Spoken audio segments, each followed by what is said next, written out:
देख रहे हैं के न्यूज। नजर आता है इस वक्त की कुछ बड़ी खबरों पर। पश्चिमी मीडिया की रिपोर्ट्स में जो बिडेन प्रशासन के अधिकारियों के हवाले से कहा गया है कि रूस ने चीन से यूक्रेन पर अपने आक्रमण को आगे बढ़ाने के लिए सैन्य उपकरणों की मांग की है। जी हां, अमेरिका अधिकारियों के हवाले से रिपोर्ट में कहा गया है कि 24 दिनों से चल रहे युद्ध के कारण रूस से सेना के इस्तेमाल के लिए सैन्य उपकरणों की कमी के संकेत मिले हैं। इस कारण रूस यूक्रेन में अपने अभियान को जारी रखने के लिए चीन से मदद मांग रहा है। ऐसी खबरों ने भारत की चिंता बढ़ा दी है। बता दें कि अमेरिकी अधिकारियों का कहना है कि रूसी सेना के पास सैन्य आपूर्ति, कलपुर्जे और तेल की कमी हो रही है। भारत के लिए यह खबर चिंता का विषय है क्योंकि भारत अभी भी सैन्य पुर्जों के लिए रूस पर पूरी तरह से निर्भर है।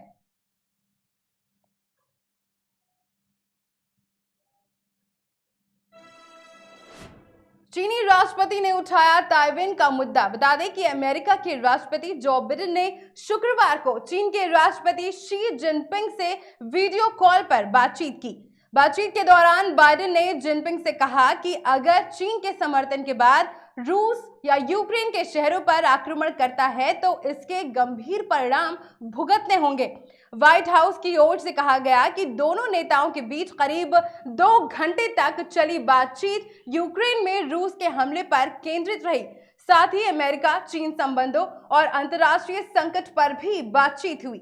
इस दौरान बाइडेन ने इस बात पर जोर दिया कि रूस यूक्रेन में जैविक हथियारों के बारे में गलत जानकारी दी गई है।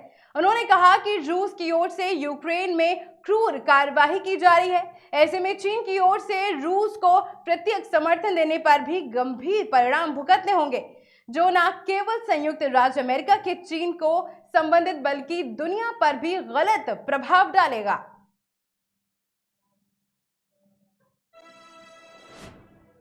रूस और यूक्रेन के बीच चल रहे युद्ध ने दुनिया भर में उथल पुथल मचा दी है।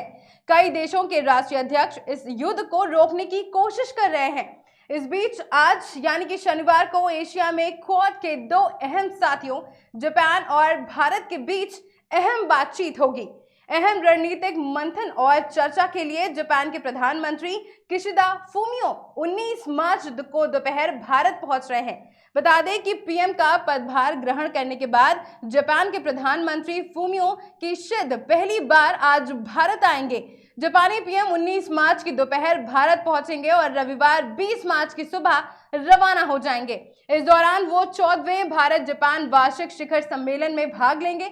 जानकारी के अनुसार इस मौके पर जापान के पीएम और प्रधानमंत्री नरेंद्र मोदी के बीच रूस यूक्रेन के बीच चल रही जंग पर भी बातचीत हो सकती है।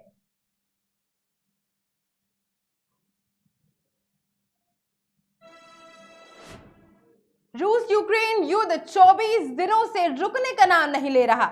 इसी बीच रूसी सेना के कई शहर अब बुरी तरह से तबाह हो गए हैं। इस युद्ध में अब तक कई मासूम अपनी जान गंवा चुके हैं और परिवार गंवा चुके हैं। साथ ही लाखों लोगों को अपने देश से पलायन करना भी पड़ा। इसी बीच खबर आई है कि रूसी सेना ने मारियोपोल के केंद्र में एक थिएटर पर हवाई हमला किया है। इसमें सैकड़ों नागरिकों ने शरण ली थी। बता दें कि हमले के बाद यूक्रेन के राष्ट्रपति जेलेंस्की ने दावा किया है कि अब तक 130 लोगों को मलबे से बचाया गया है। वहीं सैकड़ों लोग अभी भी बमबारी वाले थिएटर्स के मलबे के नीचे फंसे हुए हैं।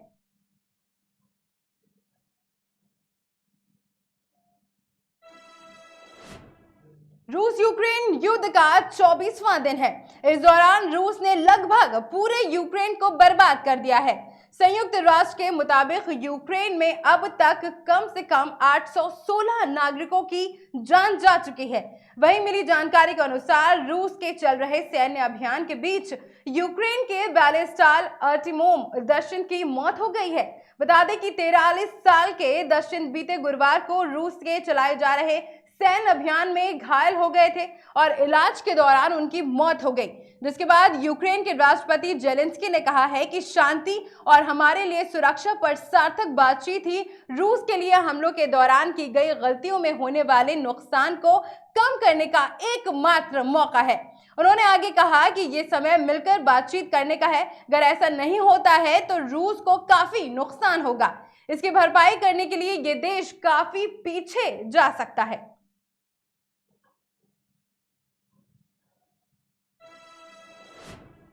इन खबरों पर फिलहाल बस इतना ही। देश और दुनिया की तमाम खबरों के लिए बने रहे हमारे साथ और देखते रहे केकेडी न्यूज।